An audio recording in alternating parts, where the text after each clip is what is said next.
1998 et 1999, la rue Quirion et secondaire 1 et 2. La maison, au début, je pensais que c'était une mauvaise idée. Et pour entrer, il fallait passer sur une poutre de bois par-dessus un trou. Je me souviens d'avoir voulu participer à peinturer ma chambre, mais mes parents ne voulaient pas. Ils m'ont fait à croire que j'en aurais l'occasion, mais ils ont tout fait. Alors, je ramassais la poussière de plâtre au sol, car j'avais déjà utilisé de la poussière de plâtre pour faire une roche avec de la craie et de la couleur dans un cours d'art. J'avais fait sécher le tout dans un crête d'œuf, mais toutes mes tentatives de reproduction avaient échoué. Éventuellement, la cage d'escalier fut faite, et puis il y a eu le verre des comptoirs et armoires de cuisine, qui nous donnait un air au-dessus de nos moyens. Sans compter le mur d'eau qui faisait des bulles, les sofas qui fitaient avec le reste des couleurs et les miroirs un peu partout. La chambre aux parents était dans des couleurs rouges. Il y avait un gros bain dans la chambre et du tapis. Parfois, j'allais finaliser mon look pour la réunion dans la salle de bain qui était dans cette chambre. Une fois, Martin sortait de la douche quand je jouais à l'ordi. Il a enlevé sa serviette allongée sur son lit. Ça l'avait déjà arrivé que j'avais su qu'il s'était regardé les fesses dans le miroir et j'avais trouvé ça méchant. Cette fois, je voyais son pénis, alors j'ai crié à maman. Rien n'a été fait, alors j'ai décidé de le punir moi-même en faisant des pièges. J'avais mis des tocs dans sa serviette de bain, dans l'espoir qu'elle allait rester pris dans son poil de pubis en s'essuyant. J'avais mis de quoi en haut de sa porte, etc. Mais ça l'avait plus ou moins fonctionné. Martin a trippé gros sur X-Wing Alliance. C'est une histoire qui se déroule dans l'univers Star Wars, mais pas avec les personnages qu'on connaît. Moi, je me souviens que je jouais à Pandemonium et Croc 2 pendant que la radio jouait et Martin était là. Avec Tailspin, il y avait des traductions en français et le personnage de Launchpad avait été traduit à Flagada Jones. Je pouvais juste pas endurer un tel massacre de ma série. Avec Patrick, nous jouions aux niaiseries. Ce jeu consistait à prendre un texte et enlever des mots et demander à l'autre de donner un nom ou un verbe ou un objectif pour faire des phrases drôles. Ça sonnait des phrases du genre j'ai envie de me twister dans un panier, mais il n'y a pas de dentier dans la quille. Ou encore les chats qui sautent au toast. On a aussi utilisé un texte de BD d'Astérix, car ça nous faisait rire. Mais mon père n'aimait pas ça. Il disait alors arrêtez vos niaiseries. C'est comme ça que ce jeu a été baptisé les niaiseries. Quand je jouais avec mon petit frère, je jouais à Samuel dit un titre, un autre jeu que j'avais inventé. Il fallait prononcer le titre d'un jeu, film ou série télé comme Samuel l'aurait prononcé. Et l'autre, fallait qu'il devine c'était quoi. Patrick disait souvent Maman, maman, j'ai faim, sous plusieurs intonations, et ça l'énervait maman. Patrick avait un toutou de Bugs Bunny et un autre de chien. Je mettais de la bave sur mon doigt et l'étalais sur le nez du toutou avant de donner un semblant de bec à Patrick en lui disant c'est un bec baveux. Je crois que Patrick croyait vraiment que le toutou donnait des becs baveux. Mon père avait une compagnie qui s'appelait Vitry Décor, qu'il avait démarré après qu'il ait quitté Luc, son boss, qui l'avait exploité. Je l'avais déjà accompagné à une de ses jobs de posage de vitres. Il trimballait des essuie-tout. Il avait un pick-up et gardait ses reçus pour les passer sur les dépenses de la compagnie. Quand il me demandait un coup de main ou d'être helper, j'étais le premier à me porter volontaire pour charrier de la terre ou corder du bois. Il appelait ça donner une petite go. Patrick l'était moins et je me souviens qu'une fois il avait dit je vais te tuer à papa.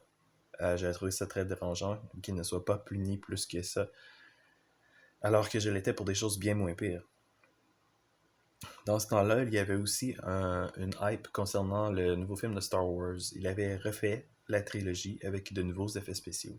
J'ai été les écouter, les trois films au cinéma, avec mon oncle, aussi fan de Star Wars.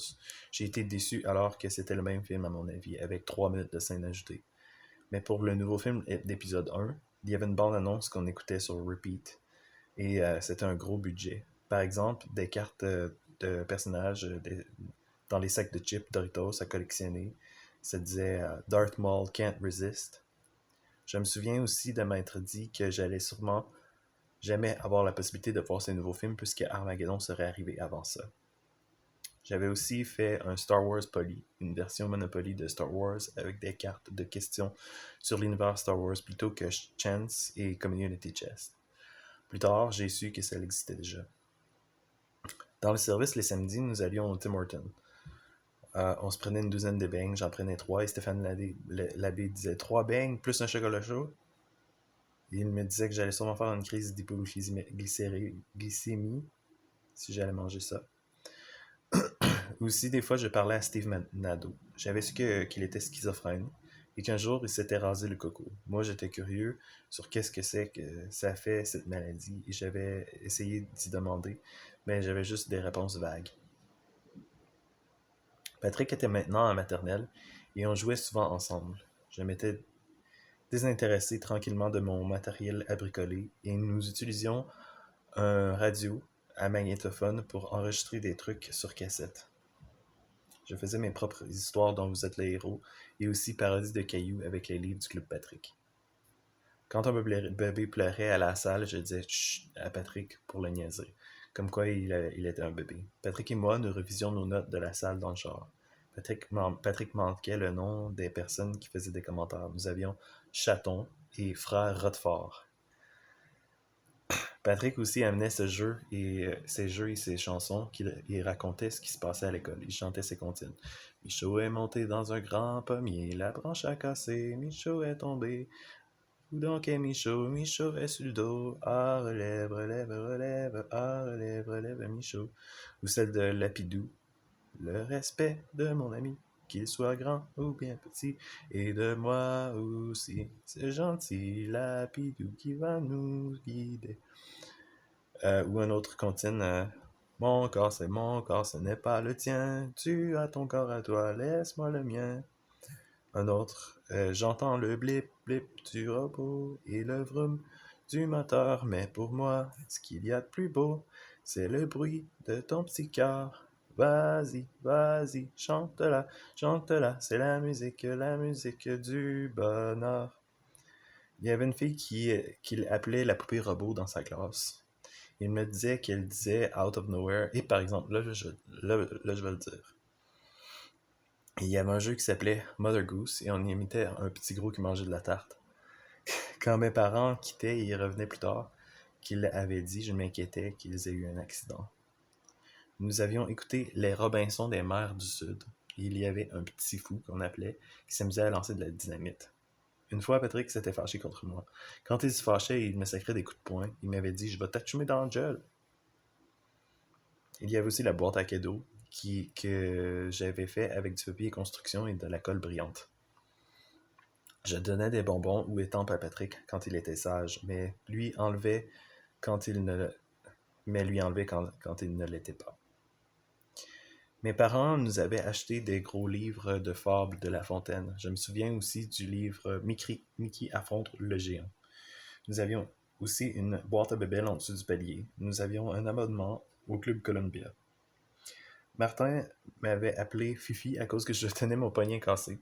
J'avais dit alors que Shania Twain aussi était Fifi, puisque je l'avais vu aussi faire ça. Lui avait répondu qu'elle était une femme, alors ça comptait pas. C'était dans ce temps-là qu'est sorti le film Toy Story. C'était annoncé comme étant le premier film entièrement fait par ordinateur. C'est aussi dans ce temps-là que je me suis mis à réaliser que mes films de Disney, on n'en parlait plus. Et je me suis mis à questionner c'est qui décide qu'est-ce qui passe à la TV et pourquoi. Et selon moi, les Pixar étaient moins bons que les Disney. Simon est devenu bon au hockey dans le temps d'une vacance d'été. Un jour, je me suis réveillé en pleine nuit et j'avais de la pâte dans la bouche. C'était le plafond qui m'était tombé sur la tête. Ma chambre avait un plafond suspendu et ça l'avait coulé, et le plafond s'est défait sur moi en tombant, et j'en ai eu dans la bouche. Je me souviens que Martin jouait à Dark Earth. C'est un jeu post-apocalyptique. Maman tripait sur la série Lois and Clark and the New Adventures of Superman. En revenant de la salle une fois, nous avons tombé sur un des films d'Hercule avec Kevin Sorbo. J'ai tout de suite aimé, et j'ai tout vu ces films et les 8 saisons de la série. Maman me les enregistrait car ça passait à 11h30 le soir. En secondaire 1, il y avait des gars de secondaire 2 dans mon coin de case qui se plaquaient. Une fois, j'étais arrivé à l'école en culotte de jogging et un de ces gars m'avait baissé les pantalons. Je n'ai plus jamais remis de jogging à l'école. En dactylo, j'étais bon et j'allais sur GameSpot ou jeuxvideo.com pour regarder des nouveaux jeux. J'avais eu une mini-éducation sexuelle dans le cours d'FPS, formation personnelle et sociale. On avait dit que les gars ont plus d'appétit sexuel que les filles plus jeunes, mais qu'ils se rejoignent vers 20 ans, mais qu'il y a un déclin avec l'âge. Nous avions eu un cours de MTI et je me souviens pas c'était l'abréviation de quoi, mais certains disaient que c'était matière totalement inutile. À un moment donné, j'avais une verrue et des boutons plein les pieds, alors j'ai resté à la maison. Et dans la chambre à mon frère, j'avais joué à Heroes of Might and Magic 6. J'ai été la faire brûler à l'azote liquide chez le médecin. Une fois, nous avons été invités à manger chez les témoins à 3 reprises dans une courte période de temps, et les 3 fois que nous avons mangé du spaghetti. Je me disais qu'ils ne savaient pas bien forcer pour le spaghetti, et le spaghetti aux épinards était particulièrement dégueu. Aussi, j'avais des chicanes presque tous les jours avec mon grand frère. Une fois, ma mère m'avait assis sur une chaise berçante, la chaise qui venait de la Floride mais qui avait été repeinte et recoussinée. Elle m'avait fait peur avec l'histoire de Caïn et Abel. Elle m'a dit que Caïn était jaloux de son frère et éventuellement l'a tué. Elle me demandait si j'allais tuer mon frère. Évidemment que non, je ne voulais pas le tuer. Peu après ça, on a arrêté de se chicaner. Aussi probablement puisque j'entrais dans l'adolescence et c'était plutôt immature de ma part, parce que quand je me fâchais et que je donnais des coups de poing, mais à cette heure, j'étais plus fort et j'aurais pu faire mal pour vrai. Le matin, j'enregistrais La Jungle sur ma chaîne Stereo Sharp, que j'avais payé 350$ environ de ma poche. La Jungle en folie était une émission d'humour sur Énergie 98.9 qui, à mon avis, était tordante. Encore aujourd'hui, je me souviens des parodies musicales des personnages, par exemple Mireille du hockey féminin, Bernard Voyer, Maître Bleu Pâle, le cabaret Bournichon, la chanson parodie de la Gaspésie, On est gay, Poké Jungle, Tilou, Les hallucinations auditives, You Fresh Style Tremblay, Léo, Monsieur Cogne, etc. La Jungle a été remplacée par Les Grandes Gueules à la radio de Montréal. Je les haïssais et ils n'étaient même pas drôles. Gilles Parent a été animé le retour à Choix 98.1, leur compétiteur. J'écoutais Choix des fois, mais leur contenu était plus hard et avait copié sur une radio américaine avec leur slogan « Je suis Radio X ». Radio X prônait la liberté d'expression, mais Jeff Fillion, du jour du matin, était en procès pour diffamation avec Sophie Chiasson. J'accompagnais aussi ma mère à son ménage à Vitralum. Vitralum était une shop, mais nous travaillions à nettoyer les bureaux. Je passais la balayeuse, la mop dans les bureaux et les passages, essuyais les pattes de chaise et vidais les poubelles. J'avais enregistré un de mes premiers albums de CD Linkin Park, Hybrid Theory sur cassette, et Harley the Peace que j'écoutais quand je travaillais. Le travail de bureau me semblait cool. Il y avait aussi un calendrier de femmes sexy dans la toilette en bas. Un autre de mes premiers albums furent Shania Twain, Come On Over. Un jour, j'avais été malade et j'avais resté à dormir dans le lit double de mes parents. Ils ont passé la vidéo That Don't Impress Me Much de Shania Twain en tenue sexy léopard. Résultat, je me suis masturbé en pensant à elle. Et les bas de pattes de chaise étaient très sales à Vitralum. Un jour, au Colisée, après l'assemblée, il pleuvait et mon père nous a laissés dans le portique et est allé chercher la voiture. Martin tripait sur le jeu Darker. Comme LBA2, je ne faisais que regarder Martin jouer et ça me suffisait. Martin avait son système de son Sony qui jouait en arrière pendant Nathalie Imbruglia avait le succès Torn. Il y avait aussi le groupe Creed qui était connu. Ils ont joué sur le toit d'un building, la tune Higher, aux célébrations de l'année 2000. Mon père insistait que je lise mes périodiques avant que je ne lise quoi que ce soit d'autre, mais j'avais toujours une pile de périodiques non lus car j'en recevais 2 nouveaux à chaque semaine. Des fois, je lisais juste des coups d'œil sur le monde. Quand mon père voulait me punir, des fois je ne savais pas pourquoi, il m'envoyait dans ma chambre réfléchir à ce que j'avais fait. Une fois, j'avais trouvé ça si stupide et injuste que j'avais mis ma tête dans l'oreiller et je m'étais étranglé. J'avais espéré mourir. Je voulais seulement réfléchir à quel point la punition était injuste. Après la réunion du dimanche, on allait au McDo et je mangeais un sandwich au poulet poutine. Puis on est allé au Burger King après ça. Et quand je mangeais ma frite, je ne la touchais pas avec mes doigts parce que je ne m'étais pas lavé les mains. Un des premiers DVD de l'organisation que j'ai vu fut Les Témoins de Jéhovah, un nom, une organisation. Il y avait aussi un DVD sur les prophéties de Daniel. Le groupe Noir Silence sont venus nous voir au local d'or. Leur succès passait à la radio. Je suis malade et la toune qui dit « Regarde donc ce qui est devenu le petit gars d'à côté. Il se tient avec une gang de drogués. » Il était grand et avait les cheveux longs et avait été à l'école de la polyvalente Saint-François quand ils étaient plus jeunes.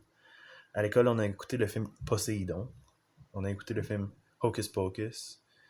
Et un film sur le deuil, où la femme criait « Je peux pas vivre, il est mort ».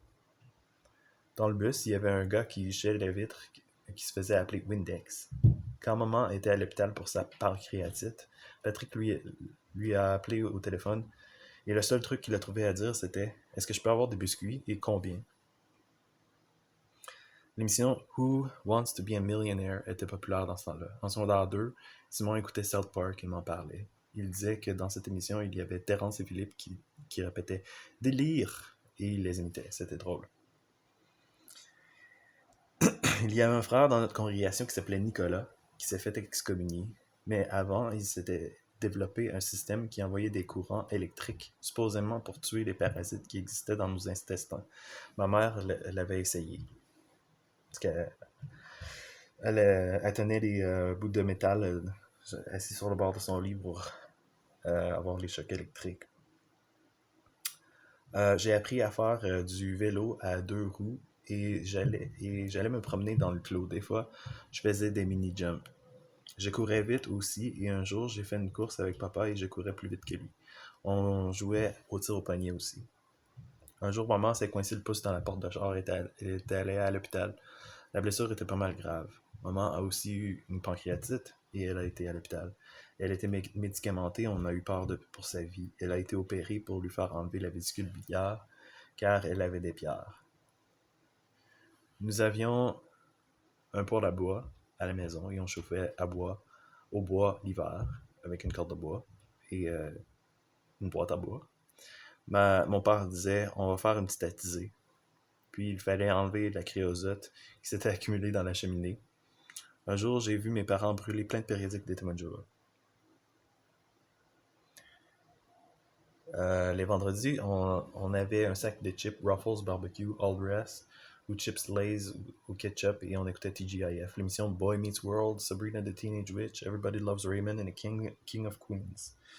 On entendait du Britney Spears à la radio dans ce temps-là. La jungle avait passé un enregistrement de son prix-spectacle où elle disait « Where's my fucking vamp ?»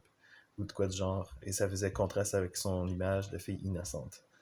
Aussi, il riait de ses cris au début de « Oops, I did it again », faisant allusion à ce que ça ressemblait à des cris de jouissance.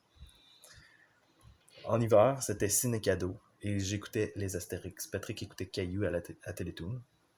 Je pratiquais mon dessin avec Mr. Dress-Up et Pappyland. Une fois, un frère de la salle qui s'appelait Michel Gosselin me disait que j'étais mal commode. Il me disait que je me fâchais jamais, mais watch out quand je me fâche. Et il disait m'agacer. Il me disait que j'étais chanceux d'être jeune puisqu'à son âge, il ne pouvait plus faire tel ou tel truc. Il avait son bras dans un harnais, mais je savais qu'il faisait semblant juste pour pas travailler. À un moment donné, on mangeait de la pizza les dimanches après la réunion. C'était ma mère qui le faisait et nous l'aidions par exemple en coupant les saucisses à hot dog et en râpant le fromage. Nous avions des gerboises et un jour elles sont mortes. Dehors, j'ai vu une guêpe qui est sortie de sa bouche et ça m'a troublé. Nous avions aussi un chien pendant quelque temps, mais après qu'il nous a réveillés plusieurs fois dans la nuit en Japon, on l'a reconduit au milieu de nulle part et nous sommes partis. Mon père a toujours eu une relation étrange avec le travail. Ma mère disait souvent qu'il était workaholic. J'avais su, je ne sais pas si c'était vrai, que quand il était jeune, mon père a dû gagner l'argent pour sa famille à un jeune âge, puisque mon grand-père dépensait de l'argent au bar et aux courses de chevaux. Donc, il était déterminé de ne pas suivre l'exemple de son père, mais en faisant ça, il créa d'autres problèmes, puisque sa job passait avant nous. Le résultat fut que nous avions un père qu'on ne connaissait pas. Le soir, quand il ne travaillait pas, il passait de longues heures au téléphone. Et quand j'avais vu le film Hook, j'avais tout de suite fait l'association avec mon père. Son business passait avant la famille, mais il se justifiait en se disant qu'il travaillait dur pour nous.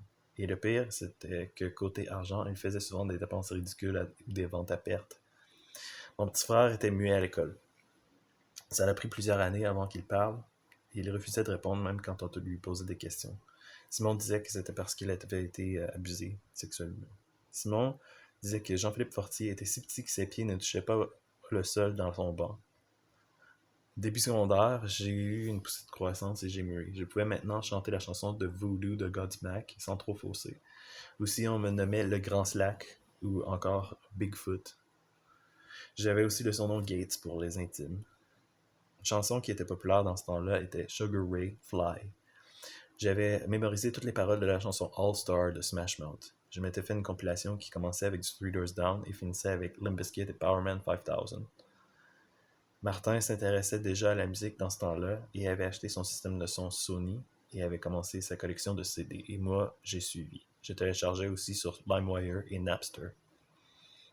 Je prenais le bus avec Martin en revenant et il était ami avec Pierre-Luc, le voisin en haut de la côte, le fils à Charles-Henri qui était le frère de ma grand-mère. Il l'appelait petit Luc et lui de répondre « Non, je suis gros Luc, qui prend de grosses bouchées. » Martin était aussi ami avec la voisine cute d'en face, que j'avais déjà spoté en maillot de bain quand je faisais le ménage de la voiture.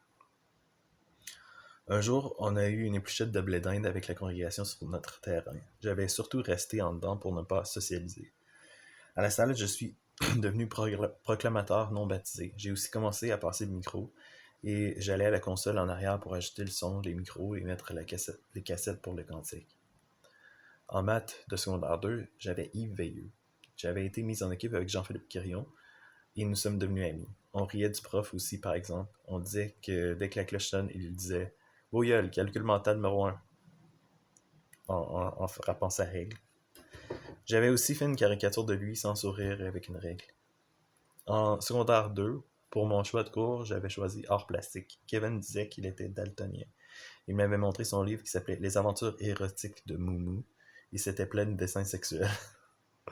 Le groupe Noir Silence est venu dans ce local parce que j'ai su que c'était là qu'il avait été à l'école. Kevin avait un cousin qui s'appelait Daniel Sylvain, à qui j'ai parlé plusieurs fois le matin, surtout avant que les autres arrivent. Un jour, il m'avait traité de gay. Je lui avais dit que c'était impossible puisque c'était interdit dans les témoins d'être gay. Il disait ça parce que la première syllabe de mon nom était gay. Et je lui avais dit que mon nom est Gaétan, ça signifie que je suis gay de temps en temps. Il avait répondu « Wesh !» En anglais, j'avais Jean-Marie Ouellette. Martin disait que pendant le cours, il fixait les belles filles et se frottait l'entrejambe sur le bureau, la bouche verte en salivant. Nous avons écouté The Fresh Prince of Bel-Air en anglais et les élèves feignaient de comprendre et se forçaient à rire pour imiter des rires en canne. Moi, je comprenais tout et étais meilleur que le prof. Un jour, ma grand-mère nous avait préparé un jeu à une fête de famille. Il fallait se mettre un bandeau sur les yeux et descendre au sous-sol. On nous expliquait qu'il y avait un gars qui avait fait la guerre. Elle nous avait fait toucher son bras qui avait été amputé, son œil. Et après, ils ont mis mon doigt dans de quoi de mouillé. Ils m'ont dit que j'avais le doigt dans son nez. Quand j'ai enlevé le bandeau, j'ai vu que j'avais le doigt dans un kiwi. C'était hot. En secondaire 2, des fois, j'allais jouer en dessous du pont avec la gang à Simon. On s'achetait des allumettes et des feux d'artifice et faisait des feux, et même avec de la gasoline, sous le pont. Aussi, on avait trouvé un petit remords et avait eu l'idée de le mettre en avant de la porte de la maison à André, un ami. Et c'était à mon tour, alors je suis allé, mais quand j'étais là, la porte s'est ouverte et son père était là et il m'a demandé qu'est-ce que je fais. Je ne savais pas quoi répondre et était mal. Il m'a dit d'enlever le remords de devant sa porte, chose que j'ai fait. En secondaire 1, j'avais musique et je jouais du corps français avec mon voisin qui s'appelait Régent Fortin. À la fin du cours, nous rincions nos instruments à cause de la bave.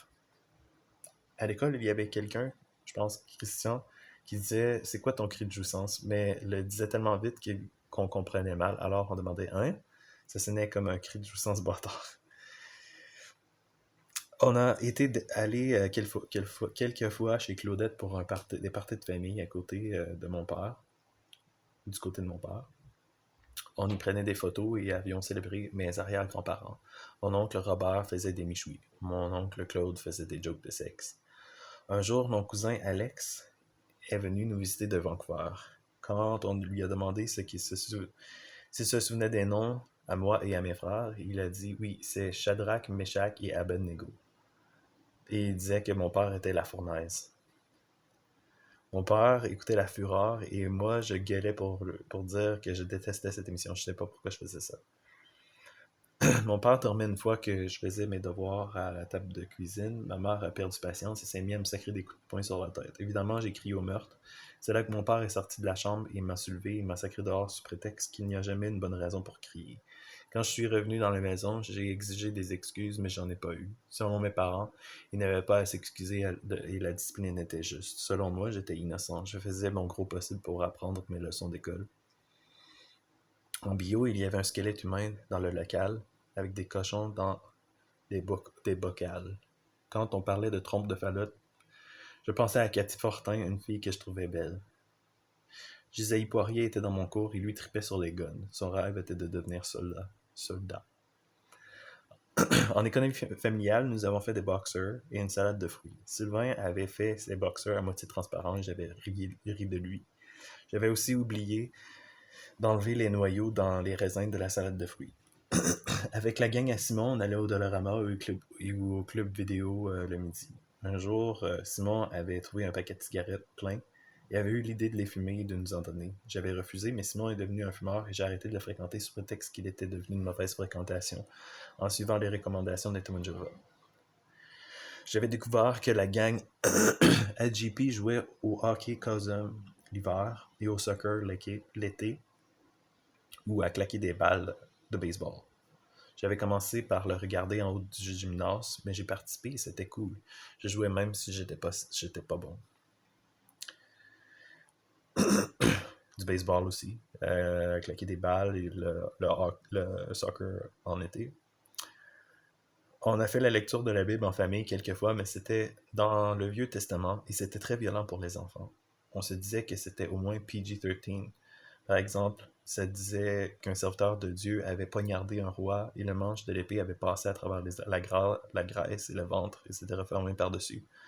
Ou encore l'histoire où la femme avait piqué un pieu de tente dans la tente d'un gars pendant qu'il dormait. Les histoires de Samson étaient violentes aussi, lui qui à lui seul tuait des armées de Philistins. Autre histoire dérangeante de la Bible est quand les enfants ont ri du prophète Elijah en disant monte chauve, il y a eu des ours qui sont venus les dévorer. Début adolescence, j'ai commencé à étudier avec mes parents le livre Les jeunes s'interrogent, livre de la Watchtower. J'ai appris que la masturbation était une faiblesse. À chaque fois, je redoutais ce chapitre. Et quand finalement mes parents m'ont demandé si je me masturbais, j'ai dit que j'avais déjà essayé quelques fois, mais c'était plus un problème. En réalité, je me masturbais à tous les jours. Le livre nous donnait des trucs pour comment arrêter. Il se disait de se confier à un chrétien mûr. J'avais environ 14 ans quand je suis allé en voyage organisé au Bethel pour visiter les bâtiments à Brooklyn. Nous allions aussi à Washington pour visiter le musée de l'Holocauste, le musée qui montrait le traitement des Juifs pendant la Deuxième Guerre mondiale dans les camps de concentration. Les témoins aussi y étaient persécutés et portaient le triangle violet. C'était organisé par la congrégation et David Russell était en charge. Il nous avait négocié une belle chambre dans un Sheraton en haut d'un au moins 30 étages. Marjorie avait fait remarquer qu'elle trouvait un frère qui travaillait sur les machines cute et qu'on l'avait bien positionné devant la vitrine pour qu'on puisse bien le voir. On a visité les lieux où les bétélites dorment, la cafétéria, l'imprimerie, la ferme, etc. On a vu le Stanley Theatre et avons visité à l'intérieur. À Washington, nous avions vu les bottes des prisonniers dans les camps de concentration et avions su que les expériences qu'ils faisaient sur les prisonniers. Par exemple, il augmentait la pression de la pièce jusqu'à ce qu'ils meurent, où il y avait des chambres à gaz. On les agenouillait devant des ravins et on leur tirait derrière la tête. Les cadavres étaient poussés dans des ravins, on les amenait et tassés par camion. On a reçu des notes qui avaient été écrites par les prisonniers à leur famille avant qu'ils soient exécutés. Jean-Philippe Gontier m'avait dit que la sienne avait été écrite par un témoin. Nous avons visité des musées dans les environs, un d'art et un d'aviation. Raphaël nous avait fait remarquer qu'il y avait des poils pubiens dans la peinture où l'artiste avait utilisé son corps nu pour peinturer. On avait trouvé ça weird. On était arrêté devant un building de l'ONU, United Nations. À l'hôtel, il y avait une piscine et Quentin Veilleux avait une jeune fille de 16 ans sur ses épaules et ça faisait pédophile. C'est aussi là que nous avons rencontré un frère qui s'appelait Martin Brisebois. Il sortait avec la fille qui allait plus tard épouser mon frère, Mélanie Racine. Nous avons été dans leur chambre après la piscine et avons écouté Once Upon a Time in Mexico avec Johnny Depp, film violent et non recommandable pour les témoins. On a eu une journée ouverte aussi pour flâner à New York. Vers la fin, on s'était donné rendez-vous à un centre d'achat, mais moi, Martin et Raphaël Lebreu avions pris le métro et nous nous sommes presque perdus. Raphaël faisait une crise d'anxiété dans le métro, alors qu'on avait manqué notre sortie et on demandait à des étrangers comment se retrouver. Il avait peur qu'on soit en retard. Finalement, on est arrivé à l'heure. La vision panoramique de New York, vue de notre autobus au coucher de soleil, était magnifique, et nous voyions les gratte-ciels s'illuminer. Marjorie, dans le bus du retour, avait pris le micro et avait dit pour que tout le monde entende que c'était dommage que David Russell et sa femme aient décidé d'attendre au nouveau système pour avoir des enfants, puisqu'ils auraient sûrement fait de bons parents.